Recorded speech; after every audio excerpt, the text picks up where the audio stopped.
morning. Thank you all for being here. I actually had asked that we sing this hymn, and I thank Pat for playing and Leanne for organizing that, because I think, you know, the verses are talking about Christ's passion, and I think it's very important to remember that all of these facets, the visual, the words, the music, are all contributing to our understanding, our remembrance of Christ's passion. And that was certainly a major element for Rembrandt and for his viewers in the 16th or 17th century. So just a little background. There are some of you who haven't made it all 3 weeks.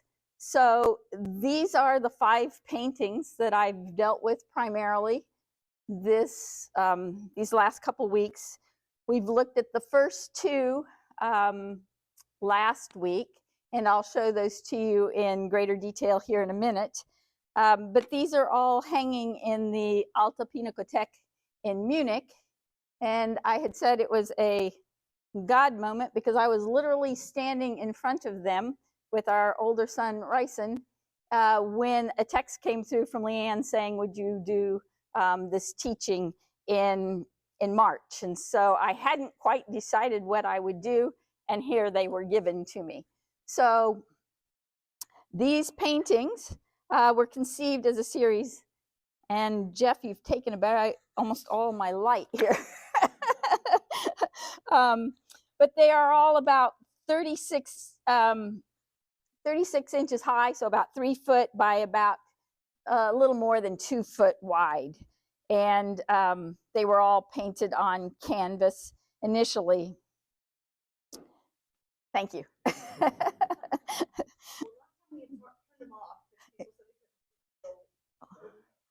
So can you see them? And I can still kind of see what notes I have. So they were intended for the Stadhouder of the Netherlands. He was the kind of ruler of the Netherlands during this time period.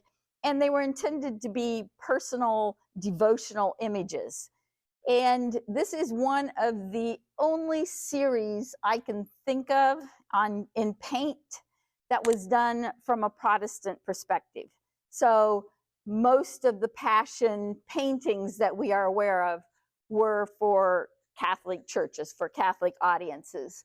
And so this is a rarity, I think, for the time, certainly. And in general, I mean, you know, there weren't that many series being created in subsequent years because, you know, you have to have somebody who has enough space. That would imply a ruler, you know, where they have that space to hang a series. So you would have them for some churches. And there are quite common in Catholic and actually some Anglican churches. You'll have stations of the cross. They can either be little sculptural plaques or paintings in the church, and there's usually 14 of them, and they're to mark Christ's procession during Holy Week. So you can still find those, and most, like I said, most Catholic churches have them, or they'll have just a number along the wall, so it'll be 7 down one side and 7, and it's usually Roman numerals. So that's intended to provide a little processional space within the church so that you can meditate about Christ's progression from the cross and to the tomb. I do want to point out that Rembrandt is creating very dark images. You see that. But there is always a focal point of light in these. And they kind of move across the paintings. So one of the scholars that I saw describing these, was saying how it moved from the west, so it's kind of a setting sun. So here, this is the raising of the cross, and the light is coming from what would be the west, and it's focusing on the body of Christ as he's being raised. And again, here it's kind of a westward, and on the middle one, the entombment, again, it's coming from the west. But then the light shifts to the other side of the painting. So it's coming from the east, the rising of the sun, the literal S-O-N and S-U-N. So it kind of shows up well in this display.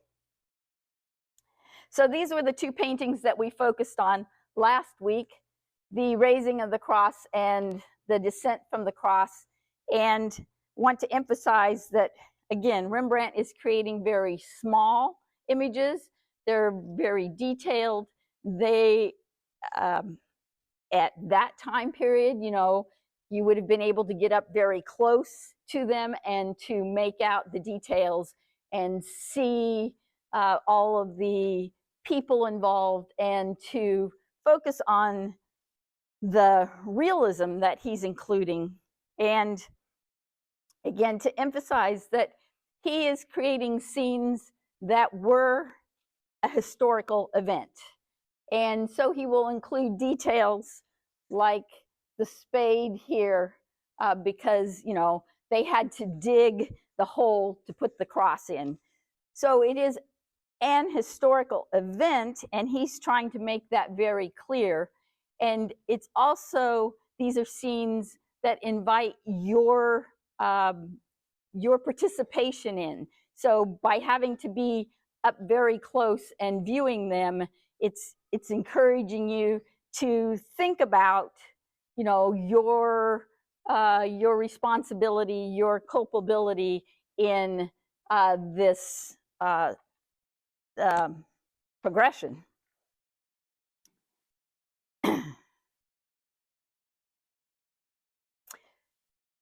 So these are two, it's the same print. And this week I was up in Charles City's public library. They have the Mooney Gallery. There was an individual who grew up in Charles City and became an executive for Eastman Kodak and made a lot of money and collected prints from all over the world. And the Charles City Mooney Gallery owns this one right here. So that's from their website. The other one is actually at the Art Institute in Chicago. So we have two examples of this print, and these are actually large prints. They're 20 by 16. So, you know, a lot of Rembrandt's prints are quite small, but and these are done with the descent from the cross. And there are elements in here that are different from the painting. So there's a very elaborate robe here in the foreground that's laid to take Christ as he's being wrapped in the shroud and then laid on this more elaborate cloth. And in the painting, the women, the Marys, are here in the foreground, and they have been displaced. And I don't know why that is, but you see the disciples there. So I just wanted you to know that you can go and see a Rembrandt. Charles City's 2 hours away, so you can go and see it in person. It was made in 1633. So the paintings were done in 1633. So they were done at the same time. This was, again, Rembrandt is about 26 years old. So he was kind of a new etcher engraver at this point, and it's believed that he had the help of a more established engraver, a man named Jan van Vliet, who had a heavier hand. So Rembrandt was just kind of developing his etching skills. Yeah, Paul. Yeah, because when you're engraving, you have to make a choice. You either do a faithful copy and then it will be flipped, because when you run the paper, the ink and the paper, and then you pull the print off, it will be the mirror image. Or so Rembrandt in his later life can do the opposite. He can do it reverse so that it comes out matching. So again, he's a young artist. This is not where he started out working initially.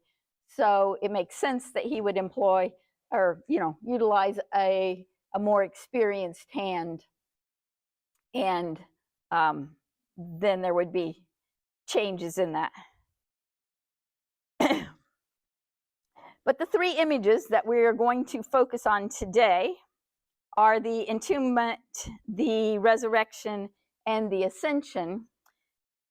But before we get to those, I want to bring back this gentleman. This is Constantine Howkins, who was the secretary for the Stadtholder and was the go-between between Rembrandt and the Stadtholder.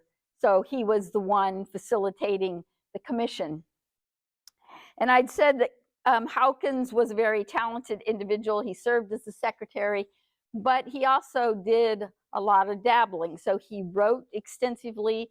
He wrote an early biography where he talks about how Rembrandt he thought was going to be one of the most fabulous painters of their time period. And he also wrote meditative poetry, and he translated poetry. So on the other side is John Donne, the English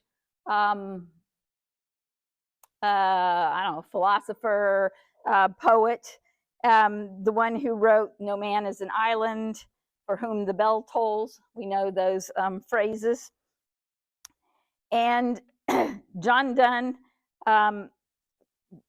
was born in 1571 and dies in 1631, so right at this time period. But Howkins had gone and visited Donne.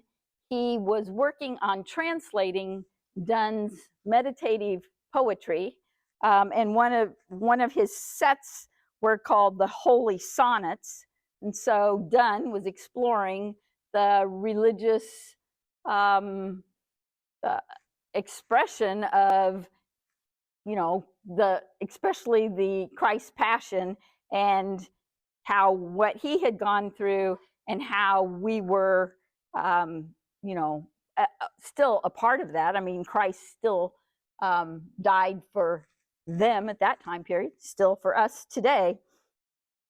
So Howkins is translating these sonnets. He's writing his own, and we know that Howkins and Rembrandt were in communication. There are 7 existing letters from Rembrandt to Howkins. So it's believed that, a lot of that conversation, that dialogue, was being shared between the two. So as I said, the next image that we're going to look at in the Passion was the entombment. And I probably should have put the Dur there first, but the Dur is actually the later of the two images. But, it's that lowering Christ into the tomb. Of course, one of the most famous images of that moment after he's taken down off the cross is actually Michelangelo's Pietà, which dates from about 1498, 1499. An event that Michelangelo created that's not biblical. I mean, it doesn't, there's no verse that says after he was taken down after the cross, Mary took him in her arms and spent time mourning over him. But I think we can all relate to the beauty and the deep grief that was involved. People have talked about the fact that it's an unprecedented image because Mary looks about the same age as Jesus. And there was a passage in Dante Alighieri's Divine Comedy that said, "O Virgin Mother, daughter of your Son." So that idea that, you know, she is part of all of us also, that she is also saved by him. So whether, again, it seems likely that Michelangelo knew that. And just as an aside, this is the only piece that he signed. So, and then the Dur is from a little later. It dates from 1519. And I just wanted to give you a sense of some of the possible forerunners for the Rembrandt that we're getting to in just a minute here. So you can see that in Dur's woodcut,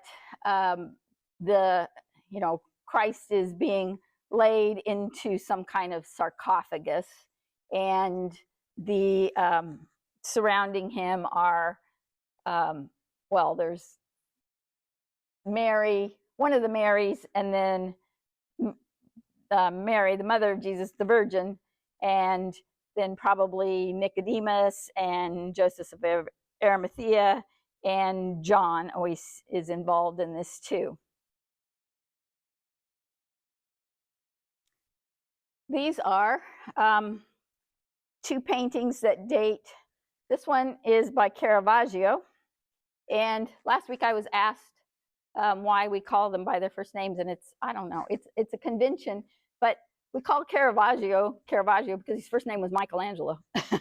So, and he's working in Italy shortly after Michelangelo, so he's Caravaggio. And then the other one is Rubens, and that's just a shortening convention, I think. So the Caravaggio was painted in 1603 to 04. It is now in the Vatican. It's 10 feet by 6.5 feet, so a good sized painting. And you can see that there, again, Christ has got the kind of the shroud, you know, it's part of the wrapping of the body of Christ. On here is what is conventionally taken to be John, and you can see that he's got his hand in the side, the wound in Christ's side. And Caravaggio was he did a lot of kind of shocking images, and so, you know, I think this is one of the only ones I can think of that where you have that immediate involvement there by somebody. And then this is taken to be Nicodemus and Mary here, and then the two other Marys behind them. And Caravaggio's paintings are often on this very black, dark background, so that, you know, it really highlights the figures, and his lighting is also very sharp. And so you're very much confronted with that event. It's interesting to know that the face of Nicodemus there was a depiction of Michelangelo, the Michelangelo, not Caravaggio, Michelangelo Caravaggio. So he's making a reference to his predecessor there. And then the one on the far side is a Rubens, and it is his copy after the Caravaggio, dates from 1612 to 1614. And this was pretty common. If you were, you know, came across an image that you found to be powerful or provocative, maybe, you would make a copy of it. The Rubens copy is 3 foot by 2 foot, so, you know, quite a bit smaller. And you can see that he made changes that are kind of in keeping with his style. His colors, Rubens generally has pretty strong colors, but he has muted them in comparison to the Caravaggio, and he's made changes in the interactions of the women in particular behind. So it's not quite as theatrical, not quite as dramatic. He's conveying the heart-wrenching, the disbelief in different ways. But all of these previous images, well, the Durer is kind of not necessarily Catholic, but these were all kind of Catholic images. And, generally they would have been intended as altarpieces. So, you want something that will, again, in a larger setting, grab people and pull them in to what they're seeing. So this is the Rembrandt version, and on the left is the whole thing, and then I tried to blow up part of it so you can maybe get a better sense of some of those details. But again, acknowledging that it's very dark, and as you know, I mean, this was like the worst moment, right, in the events, because he's come down off the cross and they're lowering him into the tomb. And so at this point, it seems very final to the disciples, and it could seem very final to us too, as we're again reflecting on what has happened and how Christ has suffered. And he's utilizing, so he set the scene inside some kind of cave, some kind of sepulcher, and there's a curtain here on this side, so kind of remember that because it plays out in the next one. And there in the background you can see there are crosses and there are people, so they have moved him away from the site of the crucifixion and are, as I said, in the process of lowering him into the tomb. And here's that spade again. It's right there in the foreground. So again, it's just, I don't know why you would need the spade in this setting, but it is that kind of realistic detail. It is to ground this in reality. This isn't a myth. This was an actual event. And the lighting here is mostly provided by artificial means. There's a man with a candle here behind the body of Jesus, and then on the other side there's a man holding a lamp, and the Marys are here at the foot of the sarcophagus. And it's interesting because in this depiction, Mary, the Virgin, has her back turned toward them laying him into the sarcophagus. And that may be the element of hope here, because often in other depictions, she's focused in on his body and on the act of entombing him. And here it was suggested, and again, some of this poetry that was being created around this time period, that she had been pondering things in her heart, and that she was hopeful that this was not the end. But rather, she's turned, her hands are clasped, she's like praying, so she's moving maybe away from that sorrow and grief, and the efforts of the men here to lay him in the tomb.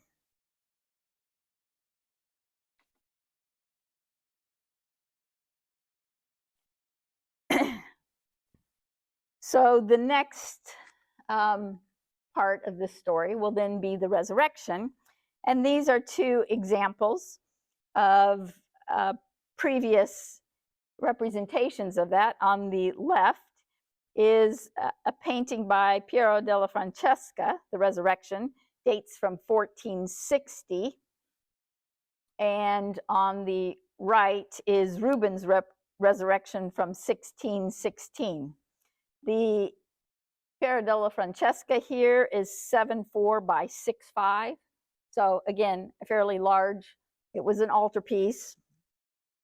It's in the town of San Sepolcro, which is in Tuscany. So think in the region of Florence and Pisa.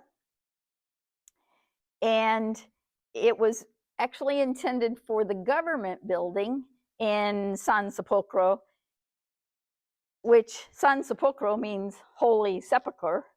And there were apparently relics that were brought back to the town from the tomb. I'm not sure what those were. I'm not sure if they still exist, but hence the name of the town, hence the painting here in the government building. So the idea was that, you know, the officials, when they were coming in to direct the business of the town, would stop and pray at the altarpiece. And you can see that Christ is, you know, kind of climbing out of the sarcophagus. He's got one foot fully in, but he's got one foot there on the ledge, and he's moving upward and forward. In this case, he's wrapped in the red robe, which would be an obvious reference to the blood that was shed for all of us. And then you have the 4 guards at his feet who are sleeping. It's pointed out that this individual with the spear doesn't have legs, because it wouldn't have worked apparently in this configuration. So that was just a detail that was left off.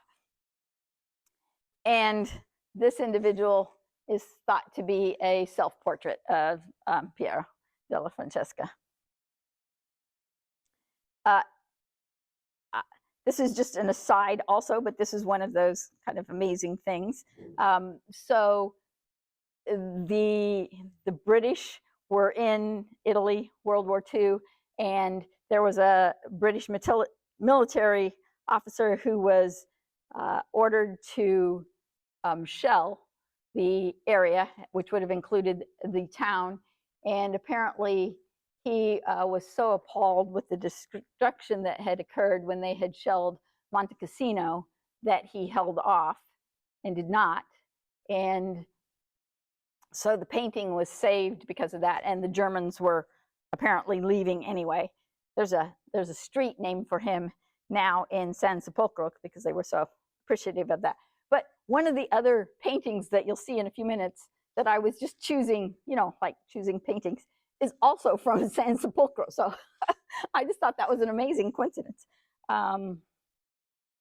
So the Rubens painting is a very frontal painting. I mean, we see him raising up from the slab of the sarcophagus.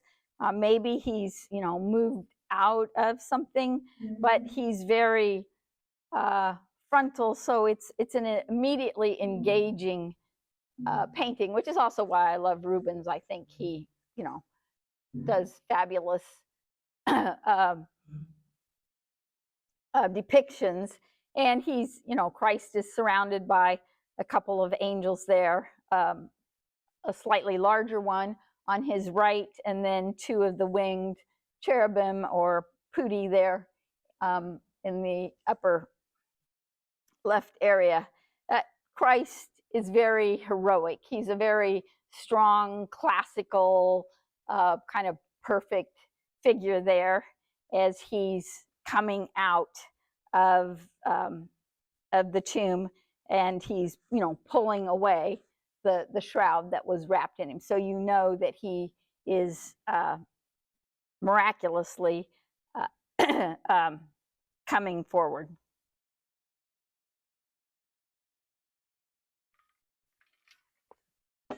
So here's the Rembrandt. Again, the full length on the left, and I tried to blow it up for details there on the right.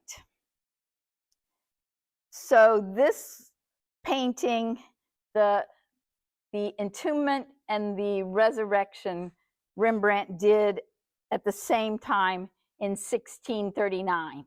So the first two were in 1633 and were intended as the first pair, and were in response to the Rubens paintings. And then from there, these three subsequent ones, he's really working on his own. He's not being forced to think about any specific models, and he's creating his own presentation of that. So here, the light is coming from the angel, from heaven, and the angel provides that column of light. And the curtain is here on this side now. And so the idea is that you're on the other side of the sarcophagus and seeing a different viewpoint. And the angel has lifted the lid of the sarcophagus, and here are a group of 4 soldiers who are responding all in different ways to this miraculous light, this miraculous event. And they're falling, they're fleeing, and one is dropping his sword, which leads down to there are 2 women down here in that foreground area. So the one woman has her hands raised up, and the other one apparently was carrying a jar of ointment, which she has dropped. Again, their surprise, their fervent reaction to this miraculous event. And then there on the far side, you see the body of Christ being lit by that heavenly light, and he is beginning to rise out of the tomb. He's still covered in the shroud, so you can, well, if you could see him at close up, but of course we can't see it today that way, because even in the museum and it's hanging there, you can't get close enough to see it without setting off the sensors, which we did. So, but in the original hanging for the original patrons, they would have been, you could have gotten up close enough to see that. And he's got an arm on the side of the sarcophagus. So he is, this is an earlier moment than, say, what Rubens was showing, where, he is just at that initial phase. And the focus is really on the angel, right? To make clear that this is a miraculous event. This is outside of the realm of our earthly knowledge, but indeed, this was heaven sent. And this is described as one of the most beautiful angels. And with the light that he uses and how it's juxtaposed against that darkness. So the angel is an element of the light, but it's also conveying the light of heaven. And I think what this painting does is it balances between Jesus as man and Jesus as God. So, it's much more on that edge, where with Rubens, it's clear he was God. He's fully emerging. He's fully God. And for these Protestants at this time, there was the emphasis on that dual humanity, or that dual aspect of Jesus, that he was fully man and fully God. So this kind of balances that. Two paintings of the Ascension then. This is the one that's also in San Sepolcro by another Italian, Pietro Perugino, generally called Perugino, and it dates from 1510. And this is in the cathedral. It's a large painting, 11 foot by almost 9 feet. And he's depicting Christ in kind of an almond shape. You see that with and that was that almond has a name. It's called a mandorla, and that was a symbol that was associated with depictions of Jesus and to emphasize his divinity.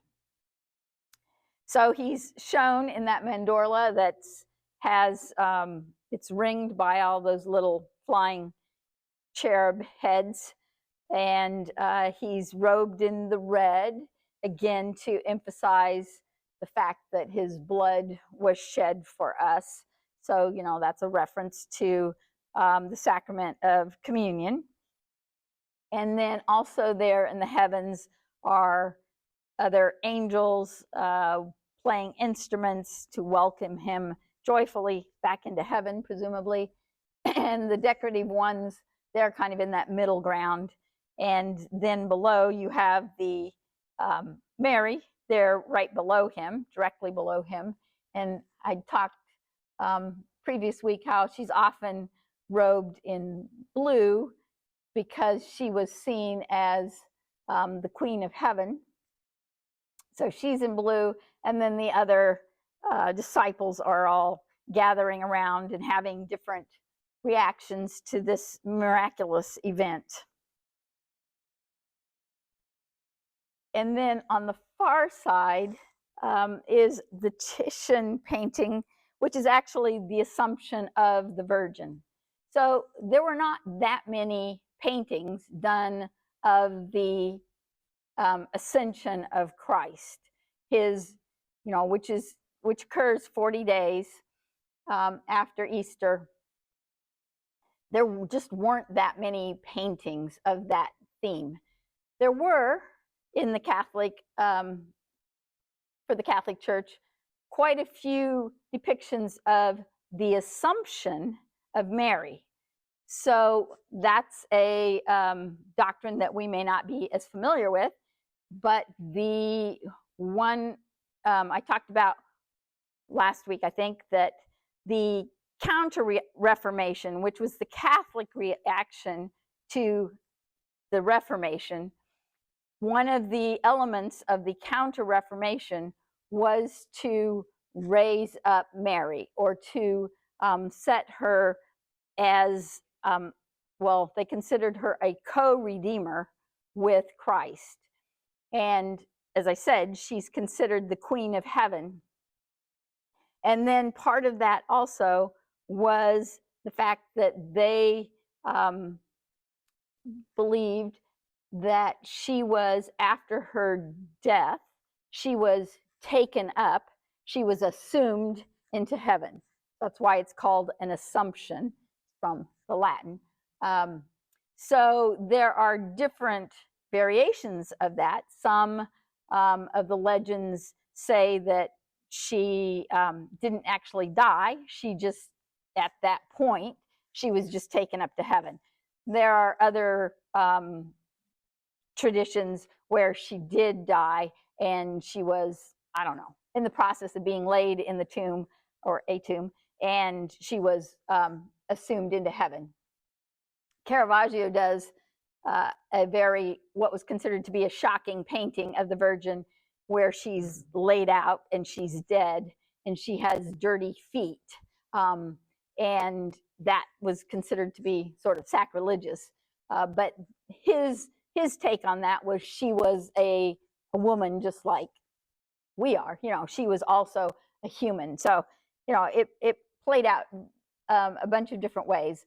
But I show you the assumption because it is sort of the closest image, and it's possible that Rembrandt, who never traveled outside of the Netherlands, but he might have seen an etching, a drawing, a copy of that painting.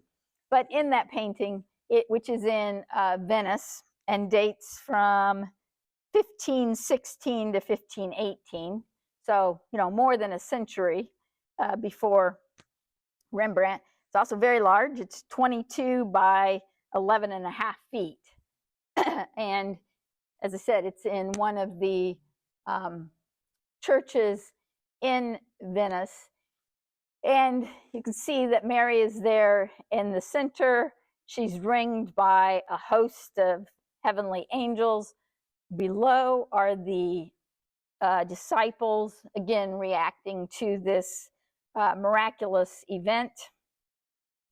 And up above is God the Father, who holds a crown, which he is going to crown her with.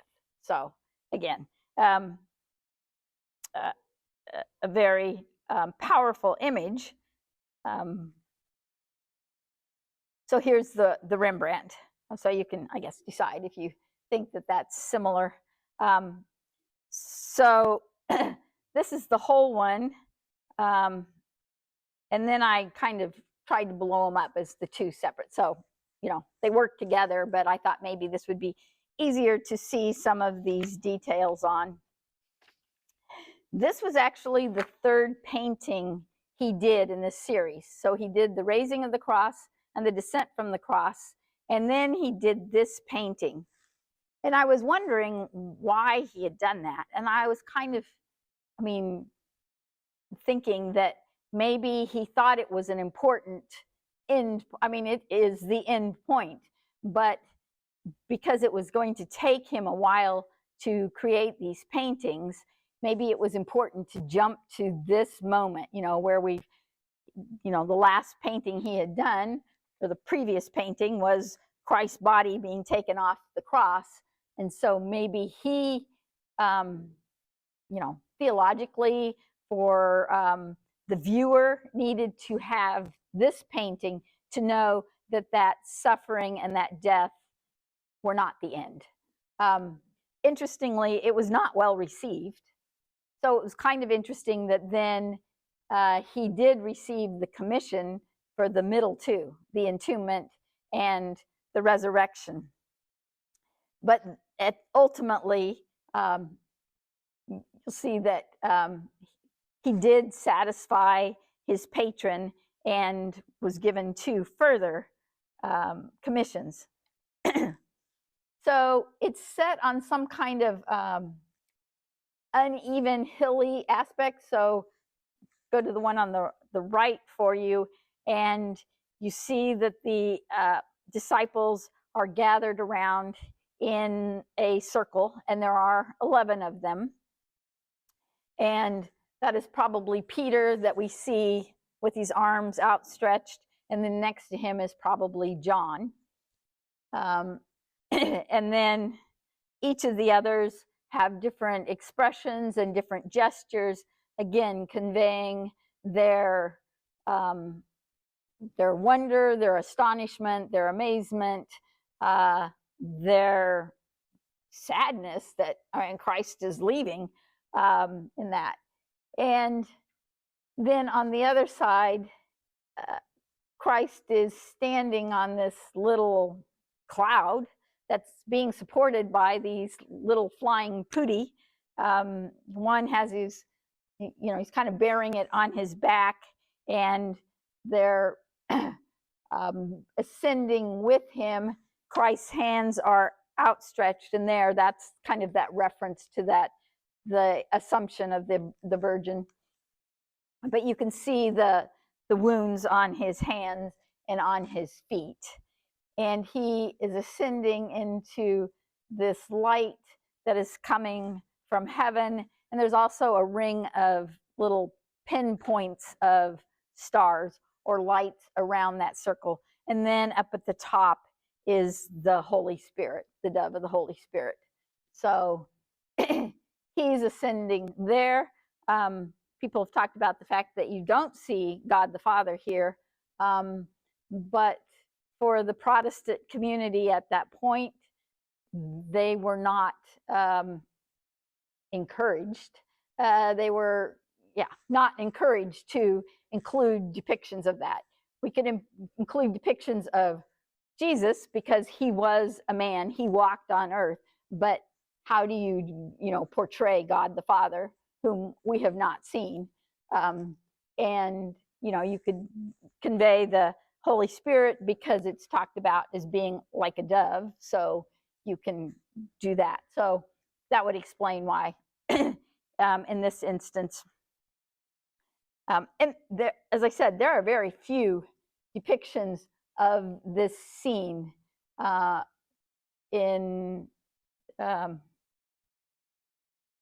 just available. And in fact, this, if you Google it, this will be one of the ones that you'll get because there just aren't that many. But a very powerful transition, I think, between that earthly sphere and his ascent into heaven, and with the light that kind of is conveying that upward. Rembrandt, who was quite famous for doing all kinds of variations on subjects, this was the only time he depicted the Ascension. Again, I think because of the theological difficulty, and again, how he was working very hard to depict this as an actual event. And so to, figure out how to create a scene where nobody else has seen and is not of this earth, it would be something that, just wasn't something easy to include. Yes? On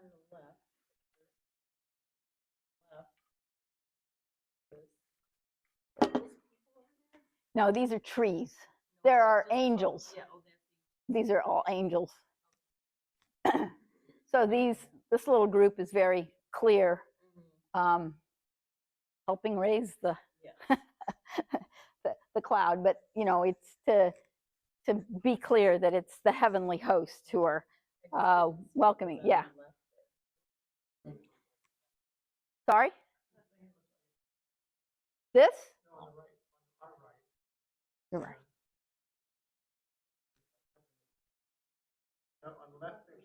Sorry. Left picture. Right there. Right there. Oh, also more angels. Yeah. It's a little one with his head and two wings and his arms. He's flying, I guess.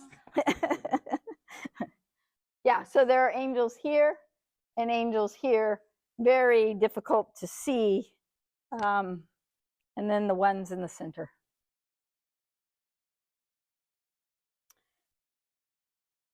So, as I said, the original commission was for the 5 paintings. And even though Rembrandt, they stretch from 1633 to 1646, no, 1639 were the last two, the entombment and the resurrection.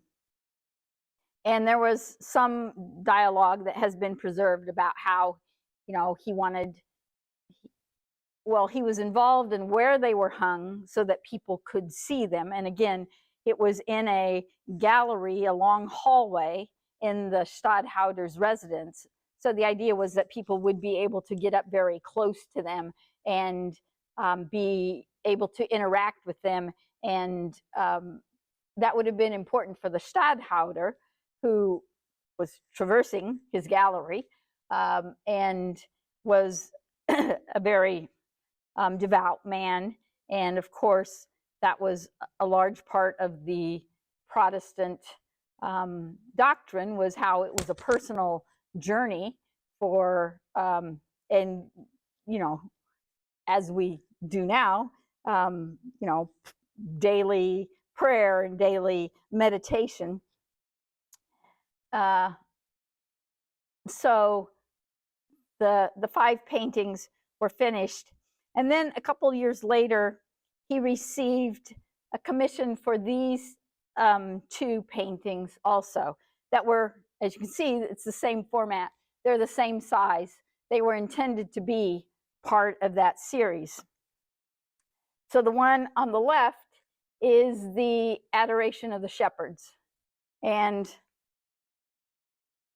you know, baby Jesus is providing the light for the scene. So his body there, you know, on the hay is that light. And then there's some a couple of sources. Joseph is here, and he's holding some kind of a candle or something. Mary is here. The shepherds are here. Here's one coming in. He has a lantern also. And of course, it's a night scene. And then this one is the circumcision, and it's actually a copy. It's believed to be a very close copy of the Rembrandt, but the Rembrandt has disappeared. So, but it's, and this one is in Munich with those other 5. That one is, actually, I didn't write down where that copy is. So, as you may know, Rembrandt had a very big studio of apprentices, students, peers who were kind of working with him in his general area. And so it's believed that that was created by one of those individuals. Right, because again, Rembrandt is trying to make these very descriptive of the world as they know it. So, you know, we've never seen a halo over somebody, right? I mean, okay, we have, because there are movies and, you know, they can do those kind of things. But, you know, somebody in the 17th century would not know what a halo is. So, yes, I mean, and the thing about halos, they kind of get a bad rap here, I think. But, you know, in the early days when people were creating this art and these paintings, I mean, they're teaching tools, right? I mean, a lot of people didn't know how to read. And so you're trying to make art that is teaching the truth and making it very clear to the viewer. Halos helped a lot. You know, it made clear who the important people were, or who the important person was. So it makes sense. You know, it was sort of a teaching tool for that audience. And like, again, Rubens is kind of the forerunner of Rembrandt. Rubens is working in Belgium, what is today Belgium. He's considered to be the premier painter for the 17th century. That's why Constantine Howkins, that secretary, is writing and saying he believes Rembrandt can equal or surpass Rubens. Rubens didn't use a lot of halos either. And Rubens is working for primarily Catholic patrons. I mean, Rubens was a devout Catholic. He's working for Catholic patrons. But by that point, again, more people are literate, and you can convey a lot of the truth in a different way. So I think it's an interesting contrast between the 2 artists, because Rembrandt is working for, I mean, he's Protestant. He's working for Protestant communities. A couple of Jewish patrons in there too, but and maybe some Catholics, but it's primarily a Protestant imagery, where Rubens is Catholic, and so yeah. So this is just seen to be a lovely little grouping of, the first time that Jesus is recognized as something other. He's not fully human. This is the first indication that he's not fully human. He's also divine in the story, because the angels come and tell the shepherds that, and that's a divine intervention. So the humblest of the humble in society are sent to worship a child on a manger, and he's showing that he's lit with a heavenly light there.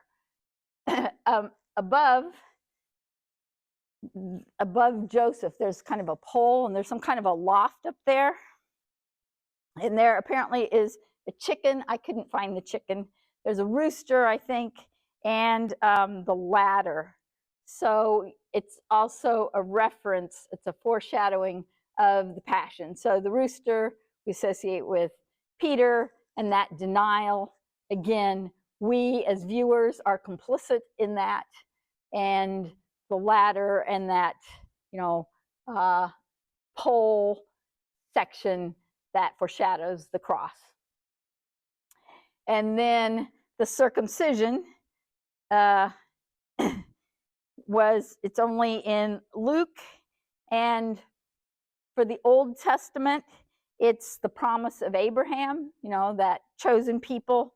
And Calvin, writing, saw the passion as putting an end to circumcision.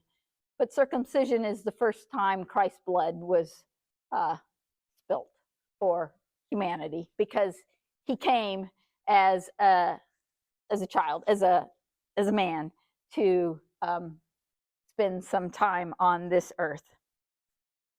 So that's how these two paintings work in the series. It's, as I said, it's not quite clear what happened to them later, but again, this one is still part of that group in Munich.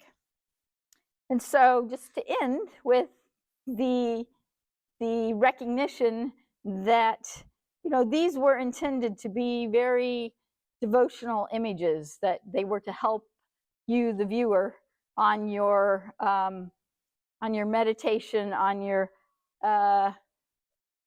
devotion as you're moving through the sacrifices and that Jesus made for us, and the triumph at the end. So I'm happy to take any other questions. I pulled several of them.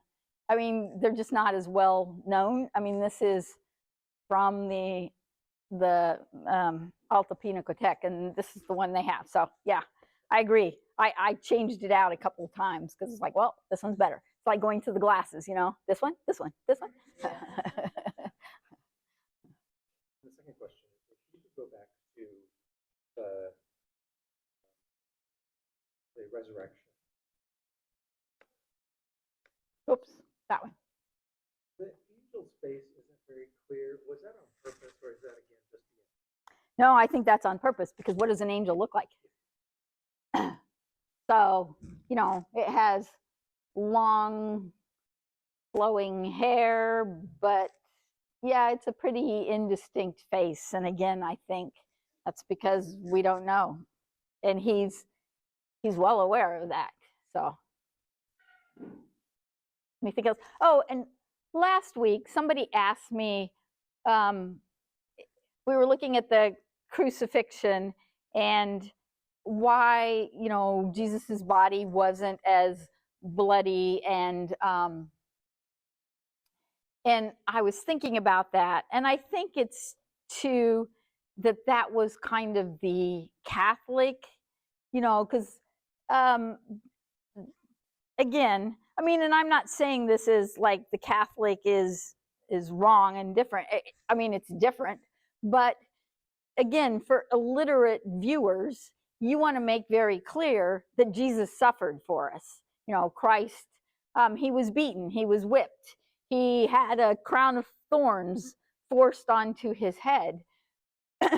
But I think for viewers at this point, it was enough that they recognized that he was human, and you could convey that by depicting a body that wasn't idealized, and that's you can see the straining calves as he's hanging on the cross, and you can see the slumping of that body as he's coming down from the cross. So they didn't necessarily need that extra emphasis. It wasn't where viewers, and again, it was informed by this meditative poetry. That's not really what they were focused on. So I think that's what it was more a response to. Here, in here? Yeah.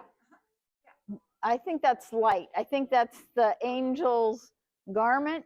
Okay, but see, I see hands, hair, body, opening the door. Well, it's actually the lid of the sarcophagus. And this guard is falling off. So yeah, I think it's the two women down here, and there are the four guards here, the angel and Christ.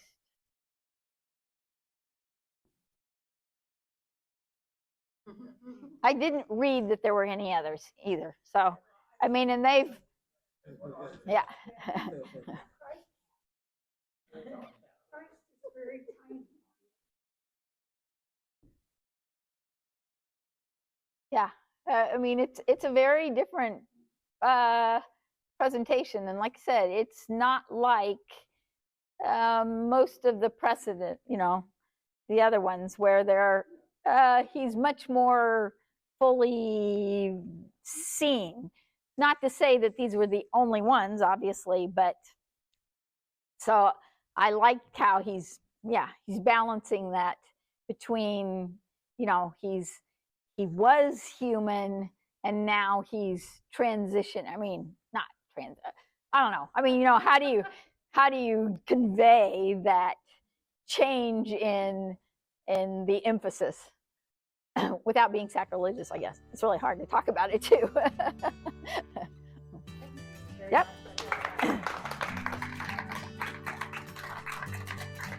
Thank you all for coming. I think both